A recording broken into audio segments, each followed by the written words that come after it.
2.5%।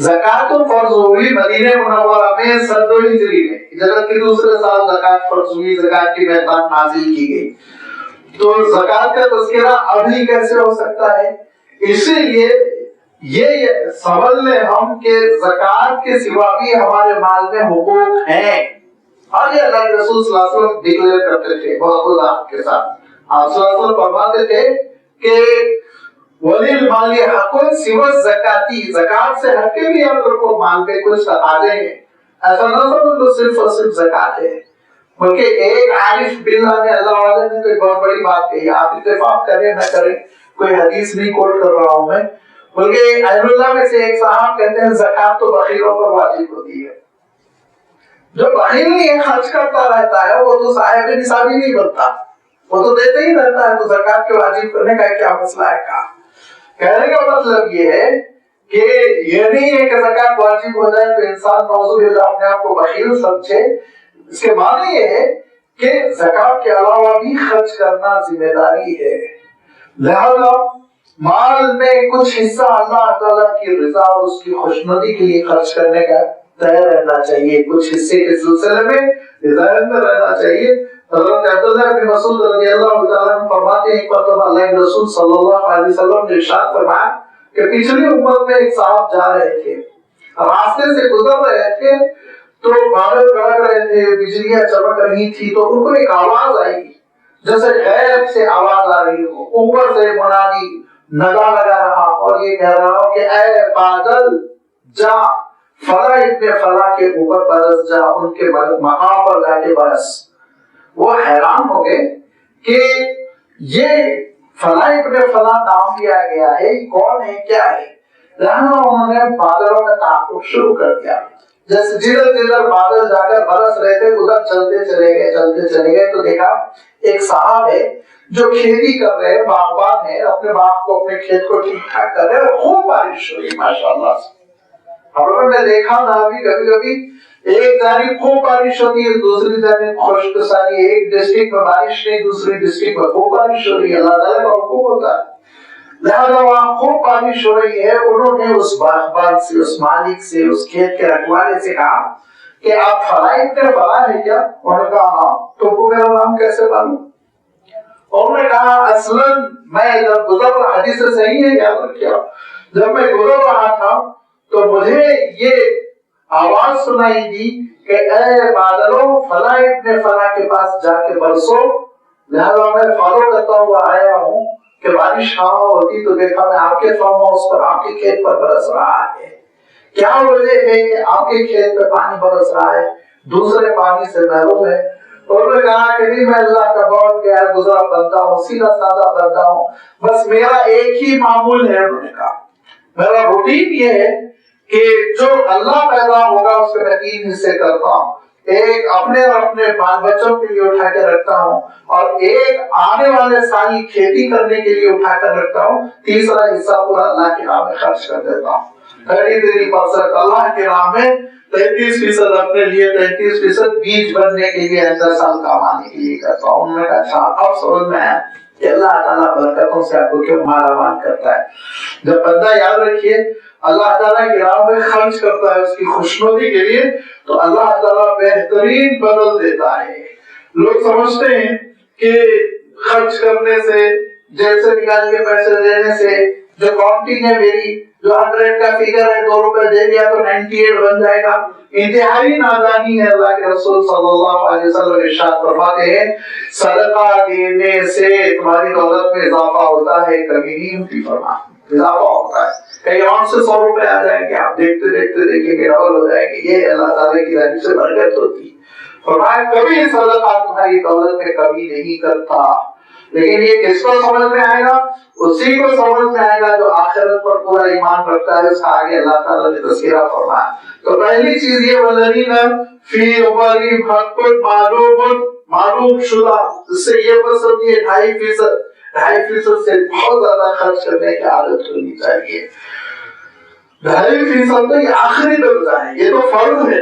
اس میں ڈنڈی مارنے والے کے لیے تو عذاب ہے، قیامت کے دن شدید ترین عذاب ہے، ذلت ہے، رسوائی ہے. یہ دولت اس دن ناک بن جائے گی، مصیبت بن جائے گی. ارشاد فرمایا کہ اس کے علاوہ بھی اللہ کی راہ میں خرچ کرو۔ دوسری چیز یہاں پہ وضاحت طلب یہ ہے للسائل والمحروم، سائل مانگنے والے کہتے ہیں، لیکن اس سے یہ ترجمہ نہیں کرنا چاہیے جو گداگر ہوتے ہیں، کیونکہ عربی میں گداگر کے لیے شہازہ کا لفظ آتا ہے۔ سائل دوسری جگہ بھی اللہ تعالیٰ نے ارشاد فرمایا اما السائل فلا تنہر، سوال کرنے والا وہ پیشور ماننے والا ہو یہ ضروری نہیں ہوتا، یاد رکھیے یہ ضروری نہیں ہوتا۔ سوال کرنے والا آپ کا کبھی پڑوسی ہوتا ہے، دروازہ کھٹکھٹا کے کہتا ہے کہ عین موقع پہ کھانا بنانے جا رہے تھے، نمک ختم ہو گیا، آپ نمک دے سکتے؟ سوال کرنے والا آ کے یہ کہتا ہے میرے گھر پینے کا پانی نہیں، آپ پانی دے سکتے؟ سوال کرنے والا انتہائی کھاتا پیتا اور اپنے گھر میں عیش کرنے والا ٹرین میں ٹرام کے آپ سے کہتا ہے میرے حلق میں کانٹے پڑ رہے، ایک گلاس پانی آپ دے سکتے ہیں؟ یہ سوال کرنے والا یہ کہتا ہے کہ میں ہاسپٹل میں پھنس گیا ہوں اور میں سمجھا تھا 500 روپے کلو کی 550 مانگ رہا ہے، 50 روپے آپ دے سکتے ہیں؟ سوال کرنے والا کبھی کبھی بہت باعزت ہوتا ہے، کھاتا پیتا ہوتا ہے، اسی لیے اللہ کے رسول صلی اللہ علیہ وسلم فرمایا کرتے تھے لِلسَّائِلِ حَقٌّ وَلَوْ جَاءَ عَلَى الْفَرَسِ، گھوڑے پر ایک صاحب آئے ہوئے اور تم سے مانگ رہے ہیں تو تم دے دو اس کو، فرمایا کچھ نہ مدد کرنے کی کوشش کرو، کچھ نہ کچھ دو۔ اس کا ترجمہ میں کرتا ہوں کہ کار میں ایک صاحب آئے اور مانگ رہے ہیں، آپ یہ نہ سوچئے کار میں ہی مانگ رہا ہے، لیکن کار میں اچانک پیٹرول ختم ہو گیا، 100 روپے لے کے جائے لگا، 100 روپے مانگ رہا ہے، وہ پیٹرول ڈلوائے گا، شاید اس کو ضرورت ہوگی تو تحقیق کر لیجیے، ٹھیک ہے، لیکن سائل کو چھڑکنا نہیں چاہیے۔ اما السائل فلا تنہر، اپنے نبی کو خطاب کر کے اللہ تعالیٰ نے ارشاد فرمایا مانگنے والے کو رسول چھڑکی نہ دیجیے۔ دیکھیے اس کے کیا حالات ہے، کتنی آپ مدد کر رہنمائی آپ کر سکتے ہیں، کچھ خیر کا راستہ دکھا سکتے ہیں، کوئی بھی ہمدردی کیجیے۔ فرمایا کہ یہ وہ لوگ ہوتے ہیں جو جن کے مال میں حق ہوتا ہے، معلوم شدہ حق ماننے والوں کے لیے، والمحروم، اور ناداروں کے لیے۔ محروم کیوں ہو جاتا ہے انسان؟ ابھی آپ نے دیکھا بارش زیادہ ہو گئی، سیلاب آیا، لوگ محروم ہو گئے، گھر کے گھر تباہ ہو گئے، زلزلہ آتا ہے لوگ محروم ہو جاتے ہیں، سونامی آتی ہے لوگ محروم ہو جاتے ہیں، سیلاب آتا ہے لوگ محروم ہو جاتے ہیں، علامتوں کی وجہ سے، بیماریوں کی وجہ سے نوکریاں ہاتھ سے چلی جاتی ہے اور بستر پر پیر رگڑنے لگتے ہیں، پیسے کے دانے دانے کے محتاج ہو جاتے ہیں۔ یہ ناداری کے موقع پہ کام آنا، معلوم کرنا کہ کس پریشانی سے دوچار ہے، کون سی مصیبت سے دوچار ہے، اور ان پر جا کر خرچ کرنا، ان کی مدد کرنا، ان کا سپورٹ کرنا، یہ ارشاد فرمایا ان لوگوں کی صفت ہے جو وہ بھلے بندے ہیں جن کے بارے میں ارشاد فرمایا کہ وہ نہ بے صبر ہوتے ہیں، وہ نہ جب مصیبت آئے تو شکوہ شکایت کرتے ہیں، وہ نہ جب خیر مل جائے تو ہاتھ روکنے والے ہوتے ہیں، بڑے پیارے بندے ہوتے ہیں۔ پہلی صفت نمازوں کے پابند، دوسرے اللہ تعالیٰ کی راہ میں خرچ کرنے والے ہیں۔ دونوں عبادتیں اللہ تعالیٰ نے بتا دی، بدن کی عبادت نماز، مال کی عبادت اللہ کی راہ میں خرچ کرنا، انفاق۔ جس انفاق کے بارے میں اللہ تعالیٰ نے قرآن پاک میں اور اللہ کے رسول صلی اللہ علیہ وسلم نے اپنے ارشادات کے ذخیرے میں یہ تاکید کر دی کہ دیکھو یہ خرچ جو کر رہے ہو ضائع نہیں ہو رہا، فَمَن يَعْمَلْ مِثْقَالَ ذَرَّةٍ خَيْرًا يَرَهُ۔ فرمایا اللہ کے رسول صلی اللہ علیہ وسلم نے کہ چھوٹی سی چیز تم اللہ کی راہ میں خرچ کرو گے تو یہ نہ سمجھو طرف ہو گئی، ختم ہو گئی۔ فرمایا کہ وہ کبھی کبھی قیامت میں بندے مومن کو اتنی بڑی شکل میں ملتی ہے، اتنی بڑی شکل میں اس کا اجر ملتا ہے کہ وہ انکار کر بیٹھتا ہے اتنا بڑا صدقہ تو نے دنیا میں کیا ہی نہیں تھا۔ آپ صلی اللہ علیہ وسلم مثال دے کے سمجھایا کرتے تھے، دیکھو تمہارے مویشی ہوتے، گھوڑے کا تذکرہ فرمایا کیونکہ عربوں کے پاس گھوڑے زیادہ ہوا کرتے تھے کہ گھوڑے نے بچے کو جنم دیا، گھوڑی کو بچہ ہوا اور خود گھوڑی اس بچے کو پال پوس کر بڑا کرنے کی پوزیشن میں نہیں ہوتی، تم مالش کرتے ہو، تم غلہ دیتے ہو، چارہ دیتے ہو اور کھلا کے اس کو پال پوس کر پورا بڑا کر دیتے ہو۔ فرمایا بالکل ایسا ہی ہے، تم اللہ کے راہ میں خرچ کر کر اضافہ کرنے کی تمہارے اندر صلاحیت نہیں ہے، لیکن اللہ تعالیٰ جیسے گھوڑے کا مالک گھوڑے کے بچے کو پال پوس کر بڑا کرتا ہے، اسی طرح اللہ تعالیٰ تمہارے صدقے کو پال پوس کر بڑا کرتا ہے۔ میدان حشر میں تم سے کہا جائے گا یہ دیکھو یہ جو احد کے پہاڑ کے برابر سونا خرچ کرنے کا تم کو یہ اجر مل رہا، وہ کہے گا میں اتنا کیا ہی نہیں تھا، اللہ نے زندگی میں اتنا بڑا نہیں کیا تھا۔ اللہ تعالیٰ نے ارشاد فرمائے گا نہیں تھا تو 1 روپیہ، لیکن ضرورت تم کو زیادہ تھی، تم نے قربانی دی تھی اور خرچ کر دیا تھا، ہم نے اضافہ کیا ہے اس میں۔ اللہ تعالیٰ کے پاس اس کے خزانے میں اس کی کریڈٹ میں جمع ہو کر جو اضافہ ہوتا ہے، اس اضافے پر اگر بندے مومن کو یقین ہو تو ضرور خرچ کرے گا، ضرور خرچ کرے گا۔ کیوں؟ جہاں جہاں جس اسکیم پر آپ کو اعتماد ہے، کانفیڈنس ہے، یہاں رکھنے سے پیسوں میں اضافہ ہوتا ہے، وہاں آپ خرچ کرتے ہیں، پلاٹ خرید کر رکھتے ہیں، سونا خرید کر رکھتے ہیں، اور مختلف بینکوں کی اسکیموں میں اور کیا کیا چیزوں میں شیئر لیتے ہیں، وہ کرتے۔ کیوں؟ اضافہ۔ ایک ہی چیز چاہتا ہے بندہ، اضافہ۔ اگر اس کو یقین ہے اللہ تعالیٰ اضافہ کرتا ہے تو وہ ضرور اللہ تعالیٰ کے پاس اللہ کے خزانے میں جمع کرے گا۔ اسی لیے ارشاد فرمایا والذین یصدقون بیوم الدین، قیامت کے دن کی جو تصدیق کرتا ہے اس کے لیے دونوں کام بہت آسان، نمازوں کا اہتمام، نمازوں کی پابندی، اور اللہ تعالیٰ کی راہ میں خرچ کرنا، راہ خدا میں انفاق کرتے رہنا۔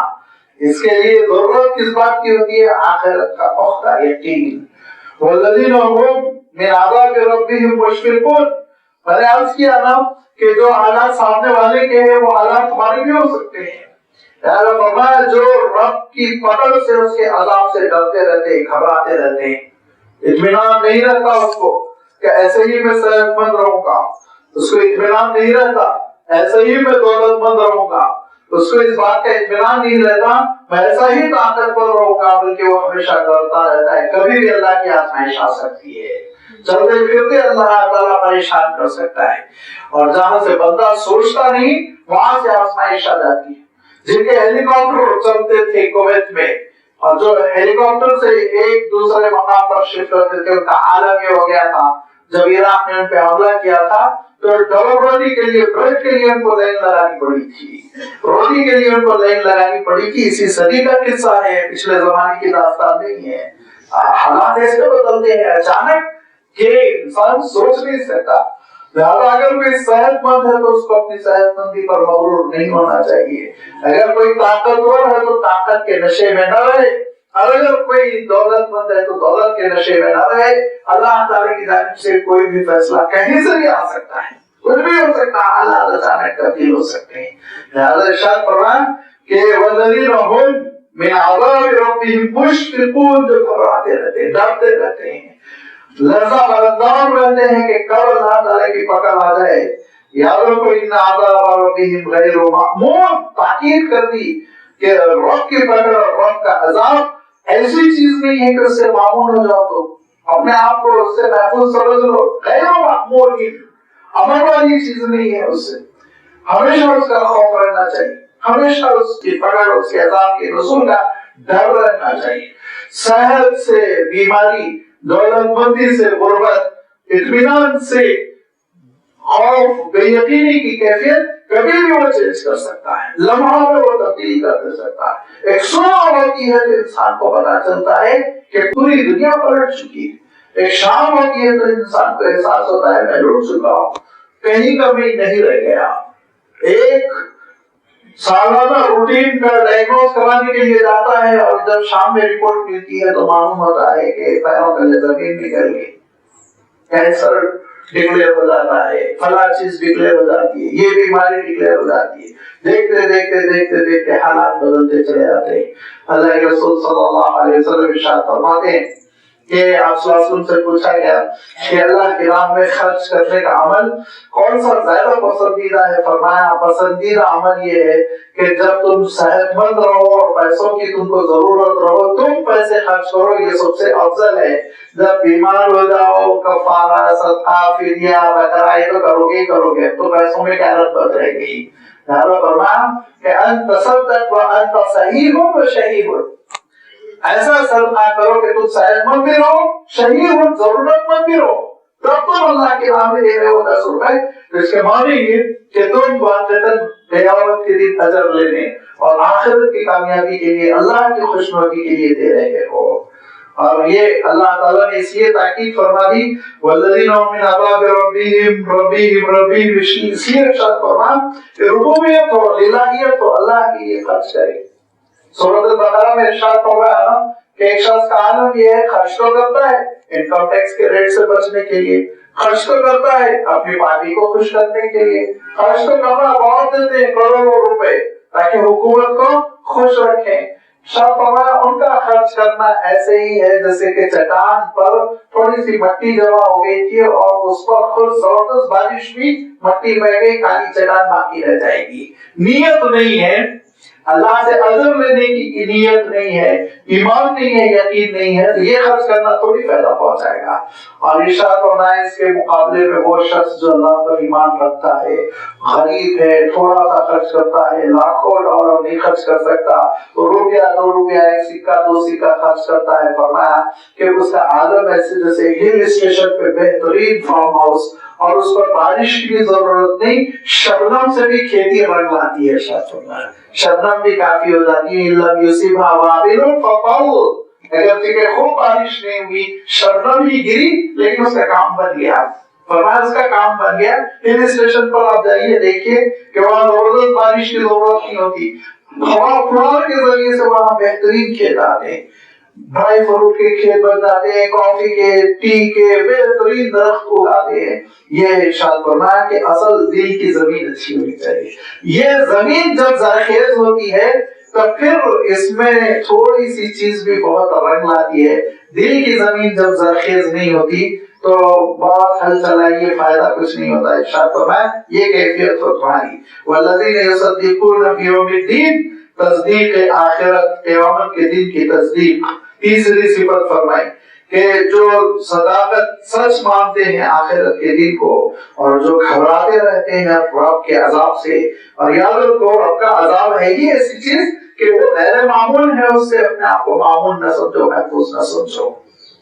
چوتھی بات ارشاد فرمائی کہ اللہ کے وہ پیارے بندے جو کمزور نہیں ہوتے, بے صبرے نہیں ہوتے, اور جو پریشان نہیں ہوتے, وہ لوگ ہوتے والذین هم لفروجہم حافظون الا علی ازواجہم وما ملکت ایمانہم فإنهم غیر ملومین ومن ابتغى وراء ذلك فأولئک هم العادون.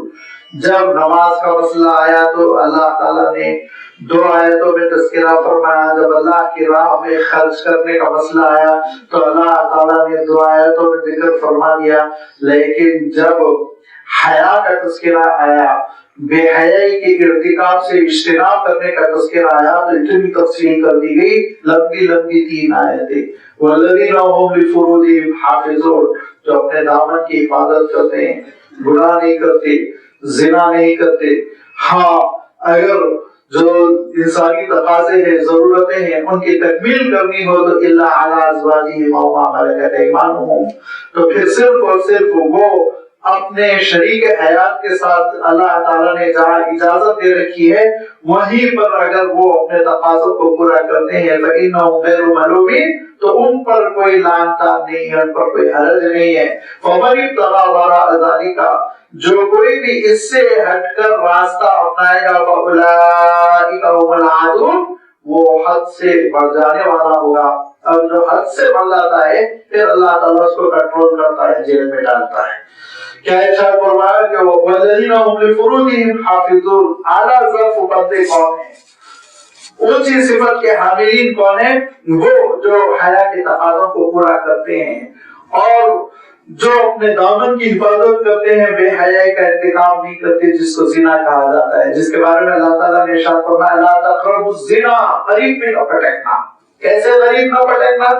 ارشاد فرمایا دیکھو زنا کی داعی, زنا کی طرف دعوت دینے والی چیز بدنگاہی ہوتی ہے. لہذا اے رسول آپ اپنے امتیوں سے کہیے, مردوں سے کہیے, عورتوں سے کہیے نگاہوں پہ کنٹرول کر لو, بدنگاہی نہ کرو, بے حیائی کا منظر نہ دیکھو, بے حیائی کی چیز نہ دیکھو, نگاہوں پر قابو کر لو. یہاں سے کنٹرول کیا اسلام نے. ٹرین بہت اسپیڈ سے چلتی ہے, 5-6 کلومیٹر پہلے ہی ڈرائیور بریک لگانا شروع کرتا ہے, تب جا کے وہ اسٹیشن پر آ کر رکتی ہے. تو یہاں مسئلہ یہی ہے, یہ ایسا تقاضا ہے بے حیائی کا جو انسان کو بہت پش کرتا ہے. لہذا اسلام نے بہت پہلے بریک لگا دیا اس پر. ایسا بریک لگایا کہ پہلے تو قصد بصر جس کا میں نے تذکرہ کیا، قل للمؤمنین یغضوا من ابصارہم کہ مومن مردوں سے بھی کہیے نگاہوں پر قابو رکھیں، مومن عورتوں سے بھی کہہ دیجئے رسول نگاہوں پر قابو رکھیں۔ اتنا قابو کہ اللہ کے رسول صلی اللہ علیہ وسلم نے تربیت ایسی فرمائی کہ امہات المؤمنین ہے حضور اکرم صلی اللہ علیہ وسلم کی زوجہ محترمہ، سوچیے آپ جو امت کی ماں ہے وہ بیٹھی ہوئی ہے، اور عبداللہ ابن ام مکتوم ہے جو پیدائشی نابینا ہے بیچارے، ہمیشہ سے وہ نابینا ہی رہے، ایسا نہیں بڑھاپے کی وجہ سے آنکھ چلی گئی، وہ پیدائشی نابینا۔ وہ آئے اور انہوں نے اجازت لی، اللہ کے رسول خدمت میں حاضر ہونا چاہتا ہوں۔ آپ صلی اللہ علیہ وسلم نے فرمایا پردے کے پیچھے جاؤ۔ ام المؤمنین ام سلمہ رضی اللہ تعالیٰ عنہ کہتی ہیں اللہ کے رسول نابینا ہے، وہ نابینا ہے، آ کے بیٹھے رہیں گے، میں بیٹھی ہوئی ہوں، مجھے تھوڑی دیکھ لیں گے۔ آپ صلی اللہ علیہ وسلم نے فرمایا افانتما امویان، تم بھی ادھی ہو؟ تم تو ادھی نہیں ہو نا، پیچھے جاؤ، پردے کے پیچھے جاؤ فرمایا۔ حدیث صحیح، نگاہوں پر قابو رکھنے کے لیے اللہ کے رسول صلی اللہ علیہ وسلم نے یہ تدبیر اختیار فرمائی کہ مکس گیدرنگ بھی نہ ہو۔ یہ تو نابینا ہے نا، اس کے باوجود اللہ کے رسول صلی اللہ علیہ وسلم پسند نہیں فرما رہے ہیں۔ تو سوچئے یہ جو رواج کیا جا رہا ہے مکس گیدرنگ کو، اور کو ایجوکیشن کو جو رواج کیا جا رہا ہے، اور جو یہ کہا جا رہا ہے کہ اگر لڑکے لڑکوں کے اسکول میں، لڑکیاں لڑکیوں کے اسکول میں پڑھتے ہیں تو ذرا ڈائنامک نہیں ہوتے، ذرا مخلوط تعلیم ہونی چاہیے، یہ اپنے بچوں کو جہنم کے راستے پر ڈال رہے ہیں۔ یہی وہ بچے ہیں قیامت کے دن کہیں گے کہ پہلا میرے سامنے میرے باپ کو پہلے جہنم میں ڈالیے، میرے دل کو تسلی ہوگی، کہیں گے اٹھا کے دے دیجیے۔ بچوں کی تربیت کیجیے حیا پر۔ ایک صحابی وہ اپنے بچے کو سمجھا رہے تھے، بہت شرمیلا ہے تو جہاں آگے بڑھ، جا کے کام کر۔ اللہ کے رسول صلی اللہ علیہ وسلم نے کہا دعہو فإن الحیا خیر کلہ، مت روکو اس کو، جو اس کے اندر حیا ہے نا یہ سراسر بھلائی ہے، سراسر بھلائی ہے، شرمیلا پن خیر ہے اس کے لیے، بہت سے گناہوں سے اس کی حیا اس کو بچانے کی۔ لہذا اسلام نے ماحول بنایا حیا کا، مکس گیدرنگ کو پسند نہیں کیا گیا، چاہے وہ دعوتوں میں ہو، چاہے وہ تعلیم میں ہو، چاہے وہ کسی قسم کے اور اجتماعات میں ہو، ہر جگہ اللہ تعالیٰ نے اس بات کی تاکید کی بات الگ ہو، عورتیں الگ ہو، بے حیائی کا کلچر نہ ہو، بے تکلفی نہ پیدا ہو جائے، بد خیالی جگہ نہ لے، برے خیالات ذہن میں نہ جائے۔ ارشاد فرمائے کہ دیکھو یہ ہے اگر تم احتیاط کرو گے تب جا کے پھر جس کو اللہ کے رسول صلی اللہ علیہ وسلم نے ارشاد فرمایا آخری درجے کا جو گناہ ہوتا ہے وہ آخری درجے کے گناہ پر قابو رکھنا، اس سے بچنا، کنٹرول کرنا ممکن ہوگا۔ ماحول بنا دو گے گندا سندا تو لازمی بات ہے پیر پھسلنے کا پوری طرح امکان رہتا ہے۔ ہاں انسانی تقاضوں کو کچلا نہیں جائے گا، رحمانیت کی دعوت نہیں ہے، جھوٹے سادھو بننے کی دعوت نہیں ہے، ننس بن کر زندگی بسر کرنے کی دعوت نہیں ہے۔ فرمایا انسانی تقاضوں کو پورا کرو الا علی ازواجہم، تمہارے جو جوڑے جو تم نے نکاح کیا، اللہ کے نام پر جو رشتے حلال ہوئے، اور پچھلے زمانے میں جو ایک شکل تھی او ما ملکت ایمانہم، باندیوں کی شکل تھی کہ جو جنگی قیدی آتے تھے ان کو گھروں میں رکھنا پڑتا تھا تو ان کو بھی حق دیا گیا تھا، وہ بھی بیوی کی طرح ہوا کرتے تھے۔ لیکن لازمی بات ہے اب یہ اختیار ختم ہو گیا ہے، رواج ختم ہو گیا، اب کوئی غلام یا باندی نہیں ہوتی، لہذا اب یہ اجازت بھی منسوخ ہو چکی ہے۔ فَإِنَّهُمْ غَيْرُ مَلُومِينَ، اگر اس شرعی تقاضے سے تم نے، اس شرعی راستے سے تم نے تقاضے کو پورا کیا تو پھر کوئی لانتا نہیں ہے۔ فَمَنِ ابْتَغَىٰ وَرَاءَ ذَلِكَ، آگے چل کے پھر ایک بات اللہ تعالیٰ ارشاد فرما رہا ہے قابل غور ہے۔ فَمَنِ ابْتَغَىٰ وَرَاءَ ذَلِكَ، اس سے ہٹ کے کوئی راستہ تلاش کرنے کی کوشش کرے گا فَأُولَٰئِكَ هُمُ الْعَادُونَ، تو پھر وہ حد سے تجاوز کرنے والا ہے۔ اب آپ سوچئے کہ ایک ہی طریقہ وائد رکھا گیا ہے کہ نکاح ہو، شرعی زندگی بسر ہو، اور مرنے جینے کے ساتھی ہو، اور اس جیون ساتھی کے ساتھ انسان بھلے انداز میں زندگی بسر کرے۔ اس سے ہٹ کے اور اگر کوئی راہ تم تلاش کرو گے، کون سی راہ؟ اب ڈر بھی ہوتا ہے کہ جن کو نہیں معلوم ہے ان کے سامنے تذکرہ بھی کروں یا نہ کروں، لیکن ایک حقیقت بھی ہے، اور آج کل خیر ڈرنے کی ضرورت ہی نہیں ہے، ہم سے بہت زیادہ جاننے والے ایسا آج کل نالج تو کہتے ہیں نا ٹپ آف فنگر ہے. ایک طریقہ ہے، پتہ نہیں مسلم کہلانے والے ایک حلقے نے، ایک طبقے نے اس کو جائز کر رکھا ہے. نہ صرف جائز بھی کہتا تو کسی حد تک برداشت کر لیتے، اس کو انہوں نے عبادت بنا رکھا ہے. اس کو متعہ کہتے ہیں. متعہ کہتے ہیں. ہمارے اسلامی فرقہ میں ایک فرقہ ہے جس کے پاس یہ شکل جائز ہے، اور علماء مفسرین نے لکھا کہ اس متعہ کی حرمت ہی کے لیے اللہ تعالیٰ نے یہ بات ارشاد فرمائی. دیکھیے اللہ تعالیٰ صاف ارشاد فرما رہا نا زنا نہ کرو، ہو گیا، زنا پہ پابندی لگی. پھر اللہ تعالیٰ نے سیکنڈ اسٹیج پہ فرمایا کہ میاں بیوی شرعی زندگی بسر کرنے والوں کے لیے کوئی پاسپورٹس نہیں. ہو گیا. فمن ابتغى وراء ذلك، ایک نئی چیز اللہ تعالیٰ نے ارشاد فرمایا. اس سے ہٹ کے کوئی راہ نکال رہا ہے. کون سی راہ نکل رہی ہے؟ متعی کی تو راہ نکل رہی ہے جو ٹیمپرری نکاح کرتے ہیں، اور جس کو غلط فہمی بھی نہیں کہوں گا، بدماشی سے جس کو حلال کیا ہے، اور جو ایک یہودیوں کی سازش کی وجہ سے بعض لوگوں کے نزدیک حلال ہو گیا ہے، جس کی حرمت اللہ کے رسول صلی اللہ علیہ وسلم نے اپنے خطبات میں اعلان کے ساتھ کھل کر اعلان فرمایا تھا، حرام حرام حرام. اس کو جائز جو کیا گیا ہے اس کے بارے میں اللہ تعالیٰ ارشاد فرماتا ہے دیکھو ایک ہی طریقہ ہے شرعی طور پر نکاح کر زندگی بسر کرو. اس کے علاوہ کوئی اگر راستہ اپنا رہے ہو تو تم غلط کر رہے ہو، حد سے تجاوز کر رہے ہو. اور میں نے عرض کر دیا تھا جو سرحد پار کرتا ہے پھر اس کا مقدر زندگی بھر کے لیے جیل ہوتا ہے. جو اللہ کی سرحد کو پار کرے گا پھر اس کا مقدر زندگی بھر کے لیے جہنم ہوگا. اللہ کے رسول صلی اللہ علیہ وسلم ارشاد فرماتے، آپ بخاری شریف میں آپ کو یہ روایت مل جائے گی، تفصیلی روایت ہے.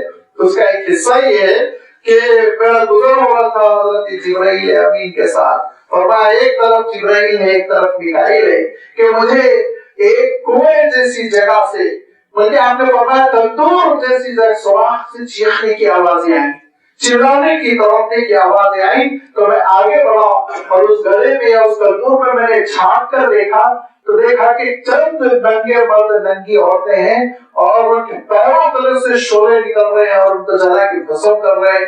جلد بدل رہی ہے، پھر جل رہے ہیں، چیخ رہے ہیں، اوپر کی طرف لپکنا چاہ رہے ہیں لیکن نکل نہیں پا رہے ہیں. میں نے کہا جبرائیل کون ہے؟ کہا کہ آپ کے امتی کے زانی ہیں، آپ کی امت کے وہ لوگ جو زنا کرتے تھے، غیر شرعی زندگی بسر کرتے تھے. اللہ کے رسول ان کا یہ حشر ہوگا، ایسے جلیں گے، ایسے تڑپیں گے. لہذا ارشاد فرمایا کہ پاک دامنی بہت بڑی نعمت ہے. پاک دامنی بہت بڑی نعمت ہے. جس انسان کے پاس پاک دامنی ہوتی ہے اس کے پاس پھر سیلف کانفیڈنس ہوتا ہے، اپنے آپ پر اس کو اعتماد ہوتا ہے. جو شخص پاک دامن ہوتا ہے اس شخص کے اعتماد کا عالم یہ ہوتا ہے تو دعا کرنے کے بعد، فارغ ہونے کے بعد اس کو یقین رہتا ہے مولا میری بات سنے گا. اتنا اطمینان، وہ خودکشی کی طرف نہیں جاتا.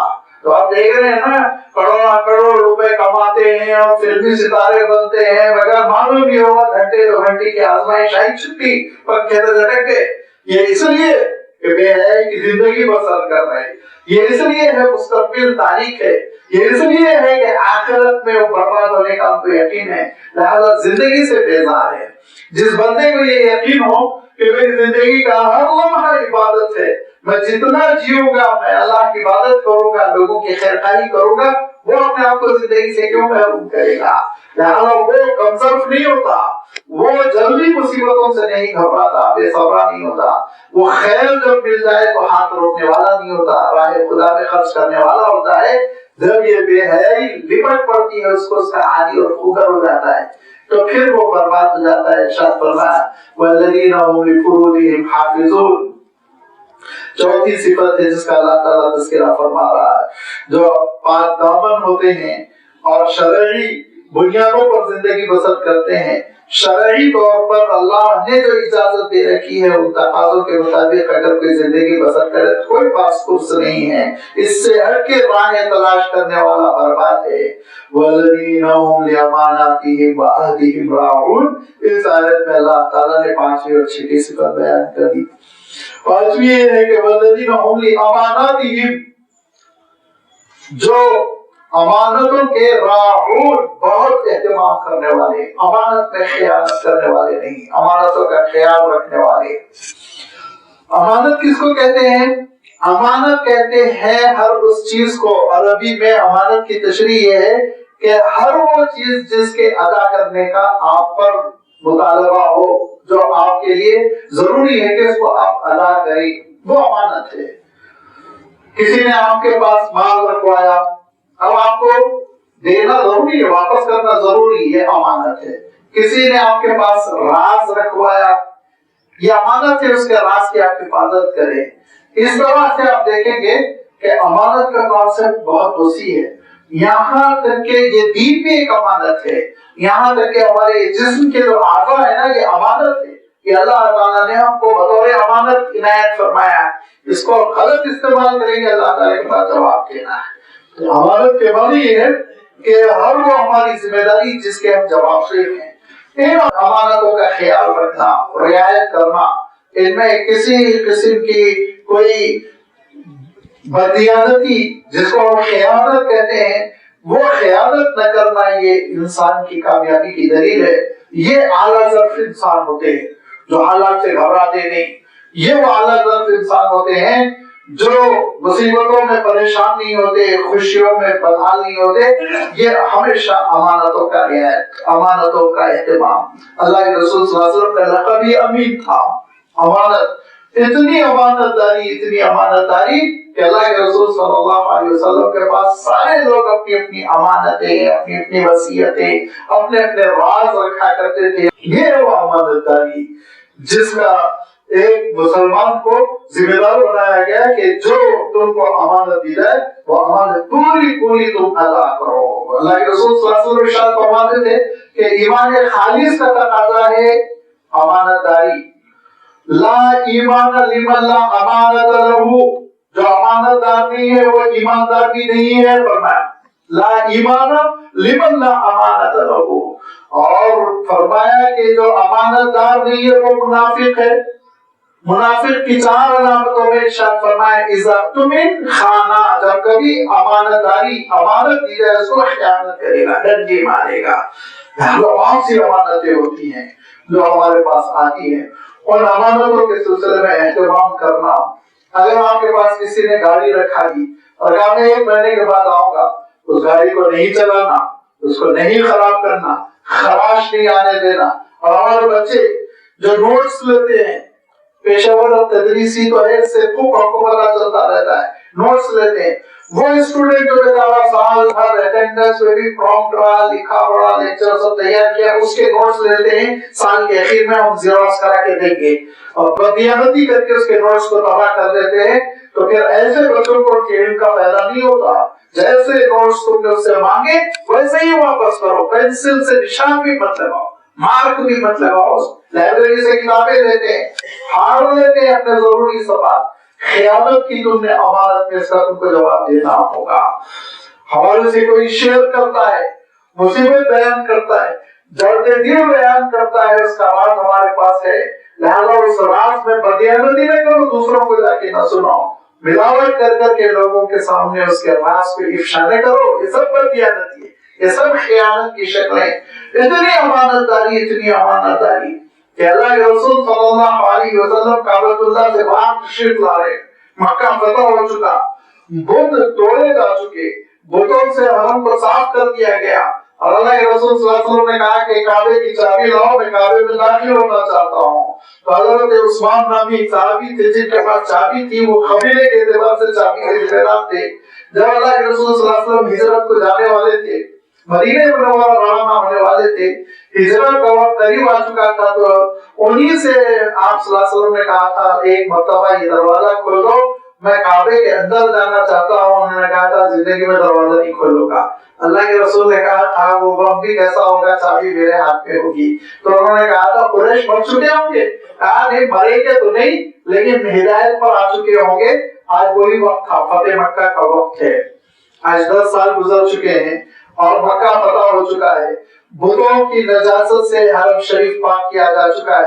اب اللہ کے رسول صلی اللہ علیہ وسلم حرم میں چابی لے کر داخل ہونا چاہتے ہیں، کعبے کی چوکور بلڈنگ میں۔ اللہ کے رسول صلی اللہ علیہ وسلم نے کہا عثمان سے چابی لو، چابی لے لی گئی، تالا کھلا گیا۔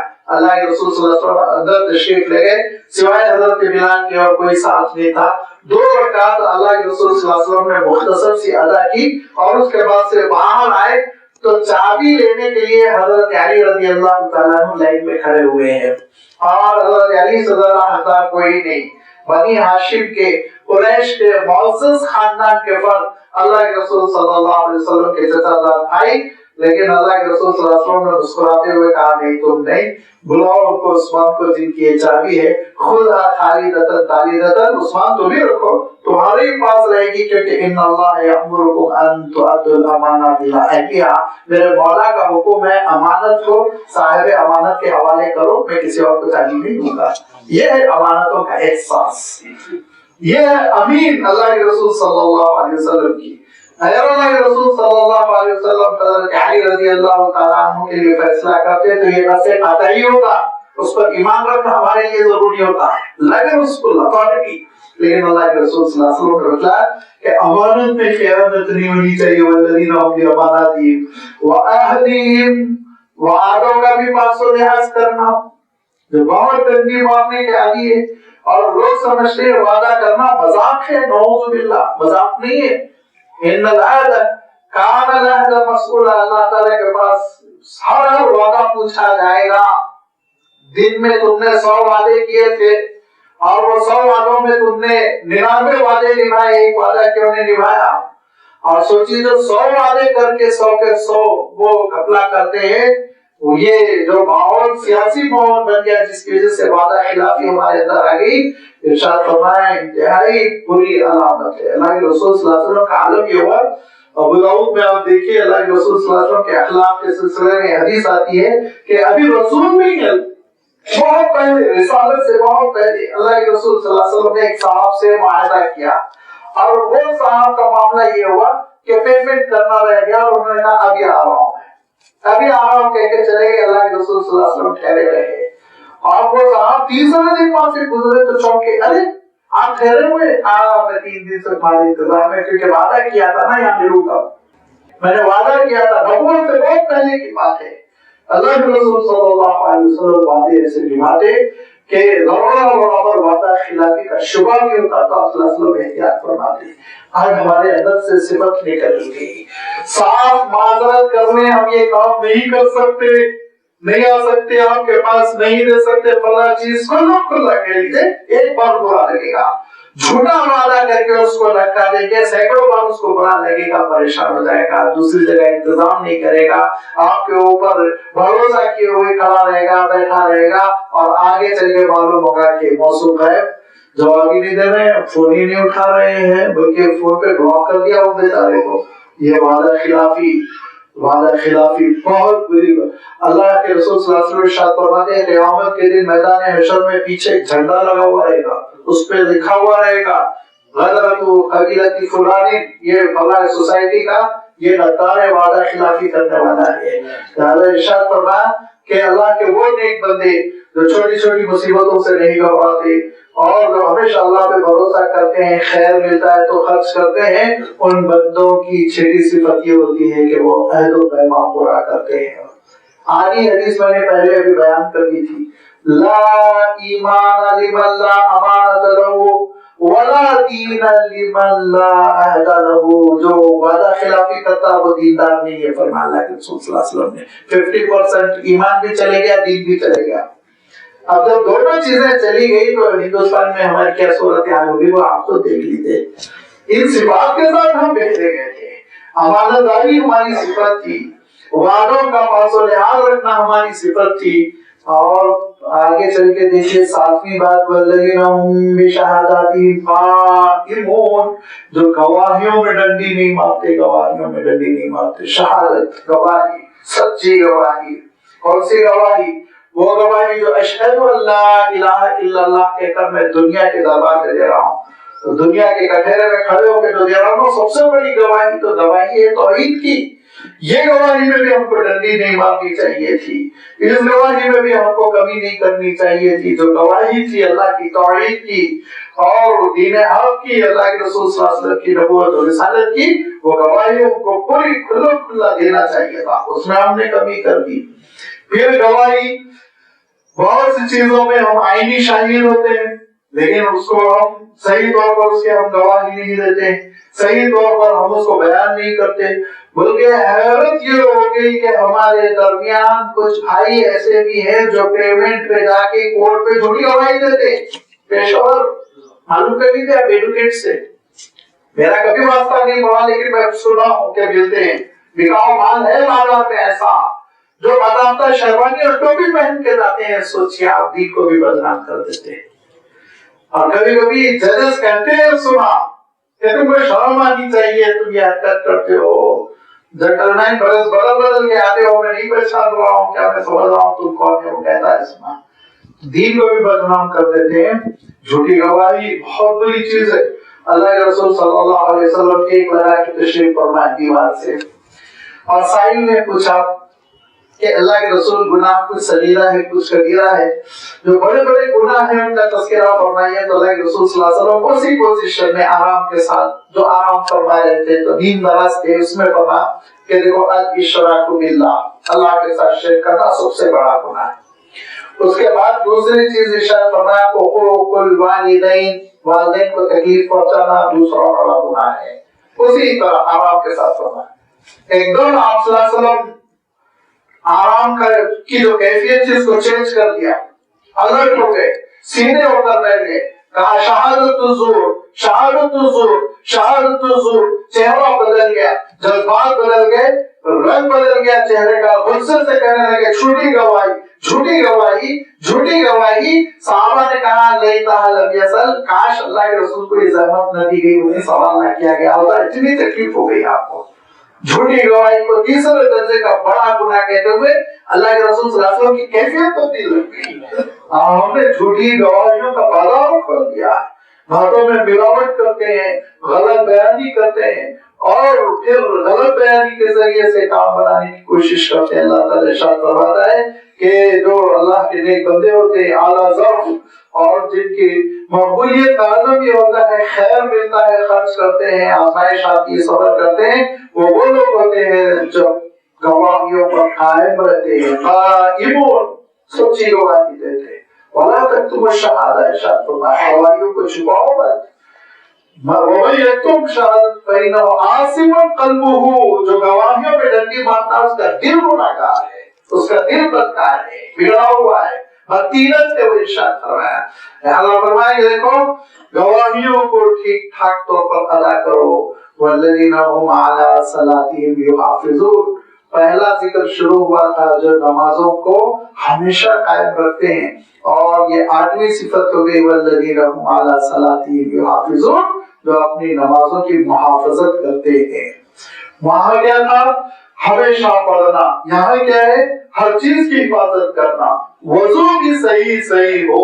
مفسرین کو دیکھ لیجیے کہ وضو سے شروع کرتے ہیں کہ وضو بھی ٹھیک ٹھاک ہو، پورے وقت میں وضو کر لیا، کچھ اعضاء ابھی دھلے نہیں پوری طرح باقی رہ گئے، بالخصوص ذرا چوٹ قسم کے اعضاء ہوتے ہیں، یہ کونیاں ہوتی ہیں اور یہ پیر کی پنڈلیاں ہوتی ہیں جو جلدی نہیں گیلی ہوتی، جلدی وضو کیا، یہ چیزیں ابھی گیلی نہیں ہوئی، دھلی نہیں ہے اور کھڑے ہو گئے نماز کے لیے، نہیں، اہتمام کے ساتھ وضو کرو، پورا کمپلیٹ اسباغ الوضو فرمایا اللہ کے رسول صلی اللہ علیہ وسلم نے۔ یہاں سے تمہاری نماز شروع ہوتی ہے، پھر تکبیر تحریمہ، پھر خشوع و خضوع، پھر فرمایا اعتدال کے ساتھ رکوع، اعتدال کے ساتھ سجدے، اعتدال کے ساتھ ارکان نماز ادا کرنا، یہ ہے محافظت۔ تو صفت بھی ہو گئی کہ نماز کی صفت بھی اعلیٰ ہو، پابندی بھی ہو گئی نماز ہمیشہ پڑھی جائے۔ جب یہ دو باب داخلے ہیں کہ نماز وہ ہمیشہ ادا کی جائے، نماز بہترین ادا کی جائے، یہ ہے دراصل دین کا وہ ستون جس کے بارے میں حضرت عمر کہتے تھے جس نے اس کو ضائع کر دیا پورے دین کو ضائع کر دیا۔ نماز زندگی میں آ جائے، خشوع و خضوع کے ساتھ پڑھنا، اہتمام کے ساتھ پڑھنا۔ عالم یہ ہے کہ اللہ کے رسول صلی اللہ علیہ وسلم کے پاس ایک صحابی آئے اور انہوں نے ایک چیز کے سلسلے میں فتویٰ پوچھا، ایک ناجائز، ابھی اسلام شروع ہے نا تو پورے احکام اسلام کے نہیں معلوم تھے، لہذا ان سے غلط حرکت ہو گئی تھی۔ میں غلط حرکت بھی بتا دیتا ہوں تاکہ دیانتداری کا تقاضا پورا ہو جائے، یہ بھی امانت ہے۔ انہوں نے غیر محرم کو بوسہ لے لیا تھا، اللہ کے رسول صلی اللہ علیہ وسلم کے پاس تڑپتے ہوئے آ گئے، اللہ کے رسول مجھ سے گناہ ہو گیا، اللہ کے رسول صلی اللہ علیہ وسلم نے کہا ابھی اثر کی نماز میں تو ہمارے ساتھ تھے نا، تاکہ وہاں میں ساتھ تھا نماز میں، تو اللہ کے رسول صلی اللہ علیہ وسلم فرماتے ہیں اثر کی نماز میں تمہارے اس گناہ کو دھو دیا، فکر مت کرو۔ جب نمازیں ہوں گی تو اللہ کے رسول صلی اللہ علیہ وسلم ارشاد فرماتے ہیں صغیرہ گناہ تو دھلتے ہی جائیں گے، دھلتے ہی جائیں گے۔ ہاں کبیرہ گناہ پہ توبہ کرنا ہوگا، اس کا ازالہ کرنا ہوگا۔